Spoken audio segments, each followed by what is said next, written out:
Samajwadi party के राष्ट्रीय अध्यक्ष ने श्री अखिलेश यादव जी ने पूरी ऐसी तैयारी की है कि 14 में आए थे, 24 में बीजेपी की विदाई कर देंगे। और समाजवादी पार्टी लगातार माननीय अखिलेश यादव जी लोकसभा वाइज और संगठन से लेकर सबकी बैठकें लगातार ले रहे हैं। और बीजेपी से जनता भी परेशान है, महंगाई से, बड़ी बेरोजगारी से और ध्वस्त कानून व्यवस्था से रोजी रोजगार व्यापारियों तक का ख़त्म हो रहा है। महंगाई और फीसें बेतहाशा बढ़ी हैं, आरक्षण में घोटाले किए जा रहे हैं, पिछड़े दलित आदिवासी अल्पसंख्यकों को हक नहीं मिल रहे हैं, जो उनको बाबा साहब अम्बेडकर ने संविधान में व्यवस्थाएं दी वो नहीं मिल रही हैं। सभी लोग परेशान हैं और किसान भी परेशान हैं। किसान की फसल के वाजिब मूल्य नहीं मिल रहे हैं, खेतों में जानवर परेशान किए हैं, सांड चल रहे हैं। तो ये सब सारी समस्याएं हैं। तो इन सारी समस्याओं से निजात का एक ही रास्ता है कि बीजेपी हटाना। तो उसके लिए समाजवादी पार्टी लगातार और जातीय जनगणना, माननीय अखिलेश यादव जी ने जो पीडीए का नारा दिया है उससे एनडीए परेशान है। अब पीडीए ही एनडीए को हटाएगा और जातीय जनगणना भी कराएगा और आरक्षण भी बढ़वाएगा। उनका सामाजिक न्याय की लड़ाई भी लड़ने का काम समाजवादी पार्टी कर रही है। आपके कश्यप निषाद समाज को जो आरक्षण नहीं मिल पा रहा, परिभाषित नहीं हो पा रहा, उसके संबंध में क्या करना चाहिए? कश्यप निषाद समाज को समाजवादी पार्टी की जब सरकारें रही तब इस समाज को माननीय मुलायम सिंह यादव जी ने भी अनुसूचित जात में इनको आरक्षण दिया था। और साथ ही साथ में मत्स्य पट्टे से लेकर और तालाब, पोखरों, सिंघाड़े, मछली, नौकाघाट, बालू खनन सबके पट्टे दिए थे। और माननीय अखिलेश यादव जी जब चीफ मिनिस्टर बने उन्होंने भी मछुआ आवास को लोहिया आवास की तर्ज पे दिया था, 3,05,000 मिलता था। और साथ ही साथ में इनको अनुसूचित जात में कश्यप, निषाद, बिंद, धीवर, मल्लाह, कहार, गुड़िया, माझी, मझवार, रैकवा, तुरैहा, भर, राजभर, कुम्हार, प्रजापतियों को, इन 17 जातियों को अनुसूचित जाति में परिभाषित भी किया था। सर्टिफिकेट बनने लगे थे।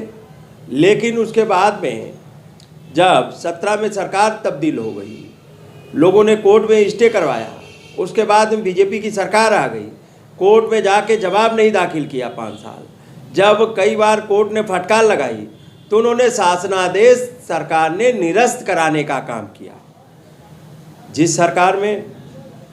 और बीजेपी में डॉक्टर संजय निषाद बीजेपी में चले गए, ओम प्रकाश राजभर बीजेपी में चले गए। इनको डॉक्टर संजय निषाद को भी पहली बार सांसद बनाने का, उनके बेटे को सांसद बनाने का काम समाजवादी पार्टी ने किया। वो आरक्षण जब नहीं कुछ थे तो ये आरक्षण की बात करते थे। हमारी जब सरकार थी तो आरक्षण की बात करते थे। अब जब खुद सत्ता में चले गए, लोगों, समाज के लोगों को कहते थे कि हम सरकार में जाएंगे, हमें पहले आरक्षण चाहिए। अब तो वो सरकार में है, अब आरक्षण की बात नहीं करते। 13 जनवरी को संकल्प यात्रा की तैयारी कर रहे हैं, रैली की तैयारी कर रहे हैं आरक्षण के संबंध में। नहीं, वो तो चुनाव जब आता है कोई नई बात नहीं है। चुनाव जब आता है तो वो आरक्षण के नाम पे लोगों को इकट्ठा करते हैं। आपने देखा होगा पार्लियामेंट के चुनाव के पहले भी, जो पिछला विधानसभा का चुनाव था 22 में, तो उससे पहले उन्होंने यहाँ पे इकट्ठा किया था, अमित शाह जी को बुलाया था और समाज को बताया था कि हम इसमें आरक्षण की घोषणा करवाएंगे। आरक्षण की घोषणा नहीं हुई, समाज नाराज हुआ, समाज ने कुर्सियां तोड़ दी, समाज आक्रोशित होकर कई लोगों ने इस्तीफा दे दिया। बहुत ढेर सारे लोगों को तो मैं खुद ही स्वयं पार्टी में ज्वाइन कराया, समाजवादी पार्टी में।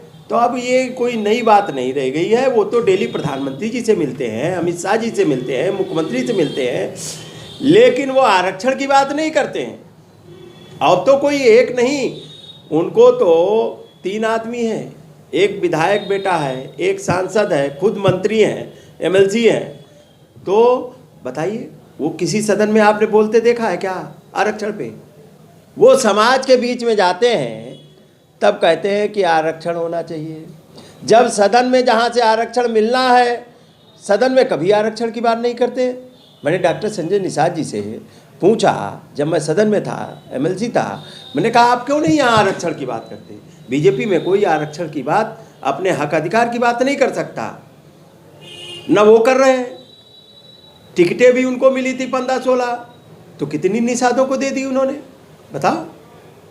तो ये लोग समाज को गुमराह कर रहे हैं और समाज भी जान चुका है ये समाज के हितैषी लोग नहीं हैं, ये समाज के नाम पे अपनी दुकान ठीक कर रहे हैं। भाजपा संकल्प यात्रा भी चल रही है इस समय, भाजपा संकल्प यात्रा के समय में क्या कहेंगे? अब देश की जनता ने संकल्प लिया है कि 24 में देश की सरकार को बदलना है। अब वो संकल्प यात्रा उनकी कौन सी संकल्प पता है ना, काहे के संकल्प? जो उन्होंने संकल्प लिया था कि 2 करोड़ प्रत्येक वर्ष नौकरी देंगे, जो उन्होंने संकल्प लिया था कि हवाई चप्पल पहनने वाला व्यक्ति हवाई जहाज से चलेगा, यही तो कहा था। काला धन ले आएंगे, देश की सरकारी संपत्ति बिकने नहीं देंगे, यही तो नारे दिए थे। और किसान की आय दुगनी करेंगे। किसान की आय तो आधी उनके साणों ने कर दी, फिर उसके बाद डीजल, पेट्रोल, खाद, बीज सब महंगा कर दिया, उनकी फसल बिक नहीं रही। 2 करोड़ नौकरी का वादा किया था। उन बीजेपी के शासनकाल में प्रत्येक साल 2 करोड़ नौजवान बेरोजगार हो रहे हैं। आरक्षण घोटाला कर दे रहे हैं। यहाँ 69,000 शिक्षकों की भर्ती में आरक्षण घोटाला कर दिया। कितने, लगभग 500 दिनों से बैठे लोग हैं धरने पे। जब चुनाव था तो इन्होंने सूची निकाल दी कि नहीं, हाँ गलती हो गई मुझसे, मैं आपका रिजल्ट निकाले दे रहा हूँ। रिजल्ट जारी कर दिया, और जब रिजल्ट जारी कर दिया तब तक चुनाव खत्म हो गया।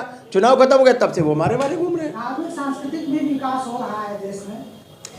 देखिए, अच्छी बात है धार्मिक विकास हो, सांस्कृतिक विकास हो, लेकिन जनता का भी तो विकास होना चाहिए।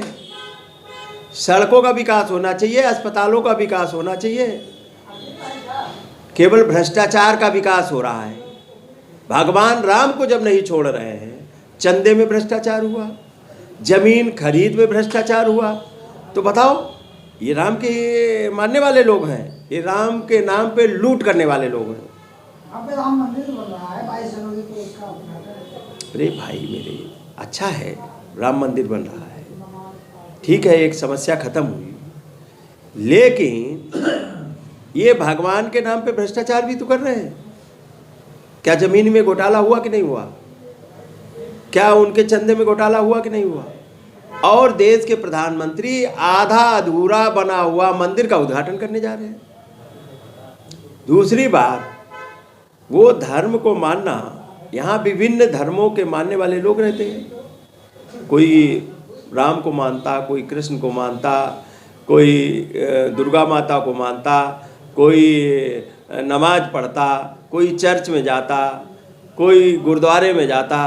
तो यहाँ तो सभी धर्मों के मानने वाले, कोई बुद्ध को मानते हैं, तो ये सभी धर्मों के मानने वाले लोग हैं। और इसमें कोई किसी, ये निजी विषय है, हम किसको पूजा करते किसको नहीं पूजा करते, ये हमारा निजी विषय है। लेकिन राजनैतिक तौर पे हमारी ड्यूटी बनती है, समाज में जो सामाजिक समस्याएं हैं, बेरोजगारी, महंगाई, ध्वस्त कानून व्यवस्था, बहन बेटियां सुरक्षित नहीं है, सड़कों का विकास, उद्योगों का विकास, ये सब काम है। ये तो सुप्रीम कोर्ट ने निर्णय दिया है। अंतर्राष्ट्रीय एयरपोर्ट बन गए हैं, सड़कों का भी विकास हो रहा है, तमाम एक्सप्रेसवे बन गए हैं। एक्सप्रेस वे माननीय अखिलेश यादव जी ने बनाया था, लखनऊ आगरा भी।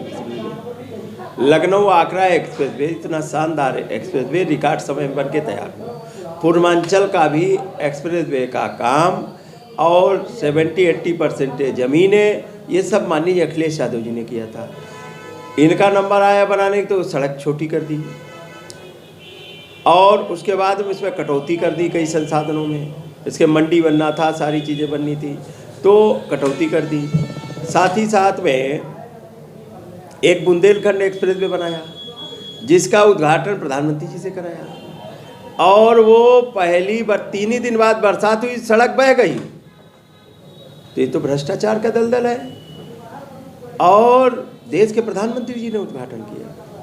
देश के प्रधानमंत्री जी के संसदीय क्षेत्र में छात्रा के साथ में बीजेपी के IT सेल के लोगों ने क्या क्या काम किया, आपने नहीं देखा क्या? उनका ना इनकाउंटर हुआ, ना उनके घर बुलडोजर गया। लगातार बीजेपी प्रयास कर रही थी उनको बचाने में, कितने महीनों की घटना है, लगातार प्रयास। तो ये बीजेपी में जितने बलात्कारी, जितने भ्रष्टाचारी, चाहे जो कुछ करो, बीजेपी ज्वाइन कर लो, आपको सर्टिफिकेट मिल गया ईमानदारी का। तो इसलिए जनता सब चीज़ों को समझ रही है। यानी 2024 में आप कह रहे हैं परिवर्तन होने वाला है? निश्चित तौर पे परिवर्तन होगा। और आप देख लेना 2024 में नई पार्लियामेंट में नया प्रधानमंत्री जाएगा।